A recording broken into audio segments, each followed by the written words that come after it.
এক স্বামীর তার বউকে পেটানোর ইচ্ছা হয়েছে, কিন্তু বউয়ের কোনো দোষই খুঁজে পাচ্ছে না। সে সারা দিন তার বউয়ের দোষ খুঁজতে লাগলো, কিন্তু অনেক ভেবেও তার বউয়ের কোনো দোষই খুঁজে পাচ্ছে না।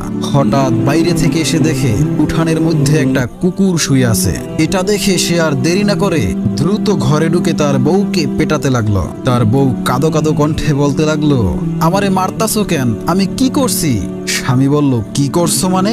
বাইরে এতক্ষণ দৌড়া কুত্তাটা শুয়ে রইছে, তুই বালিশ দেও নাই কেন?